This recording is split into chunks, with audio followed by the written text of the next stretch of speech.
తాకట్టులో ఉన్న బంగారాన్ని విడిపించి ఆ రోజు ఆన్లైన్ ధరకే కొంటుంది కొమ్మూరి గోల్డ్. నమస్తే, వెల్కమ్ టు సుమన్ టీవీ. నేను పద్మిని. ప్రస్తుతంతో పాటు ప్రముఖ ఆధ్యాత్మికవేత్త, జ్యోతిష పండితులు, అమ్మవారి సేవకులు, దత్త గణపతి ఉపాసకులు మురళీధర శర్మ గారు మనతో పాటు ఉన్నారు. మాట్లాడదాం. నమస్కారం అండి. మహాదేవ. జూన్ 2వ తారీఖు గురువు యొక్క మార్పు జరగబోతుంది. కర్కాటక రాశిలోకి గురువు వెళ్ళబోతున్నారు. అయితే ఈ సంవత్సరం అతిచారం ఉన్న సంగతి మనందరికీ తెలిసిందే. అయితే అతిచారం అనేది మరికొన్ని రోజుల్లో ఉంటుంది. సింహరాశిలోకి కూడా వెళ్తారు. కాకపోతే ఇప్పుడు ఆయనకి ఉచ్చ స్థానం అయినటువంటి కర్కాటక రాశిలోకి గురువు ప్రవేశించడం ద్వారా ద్వాదశ రాశులకి ఎలాంటి ఫలితాలు వస్తాయనేది ఖచ్చితంగా తెలుసుకోవాలనుకుంటున్నాము. అయితే ఈ మేషరాశికి ఇది, వృషభ రాశికి ఇది అని కాకుండా నేను అడగాలనుకున్నటువంటి పద్ధతి ఏమిటి అంటే, గురువు అంటేనే రకరకాల పోర్ట్ఫోలియోస్ ఉంటాయి ఆయనకి. ఆయన సొంతింటికి కారకుడు అని చెప్తారు. ఆడవాళ్ళకి వివాహం అవ్వాలంటే గురుబలం చూస్తారు. తర్వాత విద్యకి కూడా ఖచ్చితంగా గురువుని చూస్తూ ఉంటారు. జాబ్కి కూడా గురువుని ఎంత శని అయినప్పటికీ గురువుని కూడా ఇట్లా రకరకాల పోర్ట్ఫోలియోస్ ఉన్నాయి. సంతానానికి డెఫినెట్గా అతనే. మరి ఈ కోరికల గురించి నేను గురువు ఏ రాశుల వాళ్ళకి ఈ అనుగ్రహం ఉండబోతుంది అనేది అడగాలి అని అనుకుంటున్నాను. ముందుగా మొదలు పెట్టుకుంటే జాబ్. ఇవాళ రేపు మనం చూస్తున్నాము, ఉద్యోగాలు లేక సతమతం అవుతున్నారు. నిరుద్యోగుల్ని బొద్దింకలతో పోలుస్తూ ఉన్నారు కొంతమంది. అది నిజంగా చాలా బాధాకరం, చాలా వైరల్ అవుతుంది బయట. సరే, అయితే ఈ గురువు మార్పు రీత్యా ఏ రాశుల వాళ్ళకి ఖచ్చితంగా ఉద్యోగం వస్తుందండి? తప్పకుండా అమ్మా, మీరు అన్నటువంటిది వాస్తవానికి వృత్తికారకుడు శనైశ్వరుడు వాస్తవానికి కూడా. కానీ గురువు అంటే పొజిషన్ చేంజ్ అవుతుంది. ఇక్కడ గురువు వస్తే ప్రదేశ మార్పులు కావచ్చును, ఉన్నటువంటి జాబ్లో పొజిషన్ చేంజ్ అనేటువంటిది ఉంటుంది.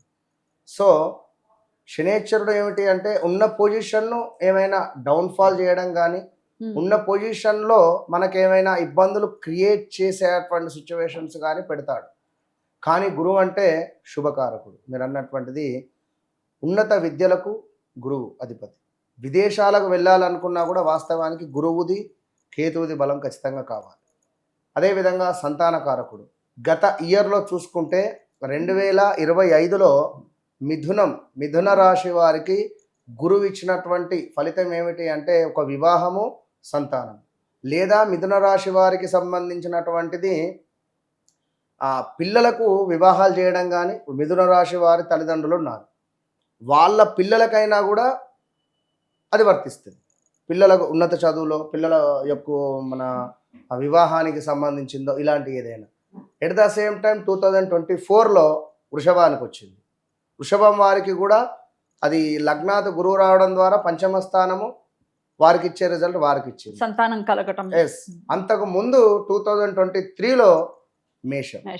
సో ఇట్లా ముఖ్యంగా మొట్టమొదటిది ఉద్యోగానికి సంబంధించినటువంటి విషయాలలో, అంటే ఉదాహరణ గురువు మార్పు ఇట్లా ఉంటుంది. ఖచ్చితంగా మీరు చెప్పింది 100% కరెక్ట్ అండి. ఇప్పుడు మీరు చెప్పిన రాశులలో నా రాశి కూడా ఉంది. నాకు పుత్ర ప్రాప్తి ఆయనే కలిగించారు అనేది ఖచ్చితంగా కరెక్ట్ గా, భలే యాక్యురేట్ గా తెలియజేశారు. Very nice. తప్పకుండా అమ్మా, థ్యాంక్ యూ. సో ఇప్పుడు అనేటువంటిది ఈ గురువు యొక్క మార్పు వల్ల ముందుగా మేషరాశి వారికి ఒకంత 2-3 నెలల నుండి మానసిక స్ట్రెస్ ఉంది. ఉద్యోగము వదిలేయడం కానీ, ఉద్యోగంలో ఏమైనా ఉన్నతం వైపుగా ఉండేటువంటి బేసిక్స్ అయితే ఉన్నవి. బట్ నేను చెప్పేది ఏంటంటే, వ్యక్తిగత జాతకంలో ఒకవేళ వీరు మంచి దశ అంతర్దశలలో ఉంటే మాత్రం ఇది ప్లస్ అయ్యే పరిస్థితే ఉంటుంది. సో మీకు వ్యక్తిగత జాతకరీత్యా కొంచెం ఏమైనా గ్రహస్థితి బాగాలేదు, నీచబడినటువంటి గ్రహము లైక్ ఏదైనా నడుస్తూ ఉంటే దాని ఇంపాక్టే ఎక్కువ ఉంటుంది. మేషరాశి వారికి బాగుంది, అరే నాదెందుకు బాగాలేదు అని ఆలోచించదు. ఇక్కడ మళ్ళీ వ్యవహారిక నామము కూడా, ఉదాహరణకు మీది అనిలు, ఇది మేషరాశిగా చెప్తాం. లేదా లక్ష్మి మేషరాశి. అదేవిధంగా లైక్ లక్ష్మణు అంటే చెప్పేది ఇది లాలీలులే ఇలాంటి పేర్లతో ఉండేటువంటి వారు. మరి మీది మేషరాశి అయి ఉండి మీ పేరు ఒకవేళ రమేషో, సురేషో, నవీనో అయితే మళ్ళీ వ్యవహారిక నామం వేరే ఉంటుంది. వ్యవహారిక నామము లైక్ గ్రహచారము, గోచారం అనేది రెండు కళ్ళ లాంటివి. ఇది ఎవరు నమ్మినా నమ్మకున్న సత్యం. రెండు కళ్ళలాగా రెండు చూసుకోవాలి. రైట్. మరి ఏ రాశుల వాళ్ళకి గురు మార్పు రీత్యా ఉద్యోగ ప్రాప్తి అని ఉంటుంది, లేకపోతే ఉద్యోగంలో ఉన్నత స్థాయికి వెళ్ళటం అనేది ఉంటుంది? మేషరాశి వారికి ఖచ్చితంగా కూడా చాలా అద్భుతమైనటువంటి ఉద్యోగానికి సంబంధించినటువంటి పొజిషన్ మాత్రం చేంజ్ కాబోతున్నది. ఇది అక్షర సత్యం. ఇక వారి గ్రహస్థితిని వారు చూసుకోవాలి. ఇక రెండవది వృషభ రాశి వారికి ఒక అంటే ఒక బరువు బాధ్యతలు పెరగబోతున్నవి. బరువు బాధ్యతలు అంటే ఉదాహరణకు ఆ, ఒక ఒక ముగ్గురు మన కింద లేబర్లు పనిచేస్తున్నారు అనుకుందాం. ఉదాహరణ 10 మంది లేబర్లు ఆడే పరిస్థితి ఉంటుంది. సో మేనేజ్ వర్క్ చేయాలి. ప్రెషర్ ఇంకా పెరుగుతూ ఉంటుంది. ఒక పొజిషన్ చేంజ్ కానీ మనకంటూ మనం కష్టపడినటువంటి ఫలితానికి ఒకంత లాభం జరిగేటువంటి పరిస్థితి 100% ఉంటుంది. ప్లస్ అనే చెప్తున్నారు. ప్లస్ సో ఇక మళ్ళీ మిథున రాశి వారికి గురువు యొక్క మార్పు వల్ల ఉద్యోగానికి సంబంధించినటువంటి మార్పులు ఉంటాయి, కానీ బ్యాడ్ ఈవెంట్స్ ఉంటాయి. గుడ్ ఈవెంట్స్ అయితే లేవు. Gun shot. అటు పిమ్మట కర్కాటకం ఖచ్చితంగా గుడ్ ఈవెంట్సే. కర్కాటక రాశి వారికి ఖచ్చితంగా ఉద్యోగంలో మార్పులు చేర్పులు. ఎలాంటి మార్పులు అంటే పొజిషన్ చేంజ్, ప్రదేశాలే మారవచ్చును. ఇక సింహరాశి వారికి కూడా సుమారుగా కూడా ప్రదేశ మార్పులే ఉంటవి, పొజిషన్ చేంజ్ ఉన్నవి. ఖచ్చితంగా ఉద్యోగానికి సంబంధించినటువంటి మార్పులు చేర్పు వీరికి కూడా ఉన్నవి. మంచి ఉన్నవి, చెడు కాదు, మంచి ఉన్నవి. పాజిటివ్. చెడు మిథునం బాలేదు అంతే. కన్య సింహరాశి వారికి బానే ఉన్నది. Don't worry. సింహరాశి వారు కన్యా రాశి వారికి ఖచ్చితంగా కూడా ప్రదేశ మార్పులు, ఖచ్చితంగా ఉద్యోగంలో మంచి పొజిషన్ చేంజ్ మాత్రం కనబడుతున్నది, నో డౌట్ కన్యా రాశి వారికి. అదేవిధంగా ఇక్కడ ఇంకొక మాట, కన్యా రాశి వారికి అష్టమ శని ఎంటర్ కాబోతున్నది కమింగ్ సూన్లో. సో సీక్రెట్ విషయాలు ఏమైనా ఉంటే బయటపడడాలు, కొన్ని చేంజెస్ అయితే ఉంటాయి. దానికి సంబంధించింది మీ వ్యక్తిగత జాతకాన్ని కూడా చెక్ చేసుకోండి. ఆగస్టు తర్వాత 6లు అయితే ఉన్నవి, బీ కేర్ఫుల్. అటు పిమ్మట తులారాశి వారికి చాలా అంటే చాలా అద్భుతమైనటువంటి పరిస్థితులు, స్థాన చలనం ఉన్నది. ఇక్కడ అష్టమ శని వస్తే రాబోయే రోజులలో ఇక్కడ సప్తమ శని రాబోతున్నాడు. ఎవరికి? తులారాశి వారికి. గురువు 10వ భావంలో ఉన్నాడు. 10వ భావంలో ఉన్న గురువు వీరికి మైనసే ఇస్తాడు, పెద్దగా ప్లస్ ఇవ్వడు ఖచ్చితంగా కూడా. కానీ ఉద్యోగ మార్పిడి ఉంటుంది. ఈ ఉద్యోగ మార్పిడి వల్ల మానసిక స్ట్రెస్ ఉంటుంది, మైనసే, పెద్ద ప్లస్ ఏం లేదు. కానీ శనేశ్వరుడు యొక్క ఆగస్టు సెప్టెంబర్ దాటిన తర్వాత కొంతమేర వీరిని పొజిషన్ చేంజ్ చేస్తాడు. పొజిషన్ చేంజ్ అంటే ఉన్నటువంటి జాబ్లో పొజిషన్ చేంజ్ కావచ్చును, వీరు ఉంటున్నటువంటి ప్లేస్ చేంజ్ కావచ్చు. అది వారి వ్యక్తిగత జాతకాన్ని చూస్తే అర్థమవుతుంది. ఇక నెక్స్ట్ వచ్చేసి వృశ్చికం. ఆల్రెడీ వీరికి జాబ్ లాస్. వృశ్చిక రాశి వారికి మ్యాక్సిమం మే నెలలోనే జాబ్ లాస్ అయిపోయి ఉండాలి. మే జూన్లో కన్ఫామ్గా జాబ్ లాస్ ఉంటుంది. కొన్ని రోజులు ఇబ్బందులు తప్పవు ఈ యొక్క వృశ్చిక రాశి వారికి.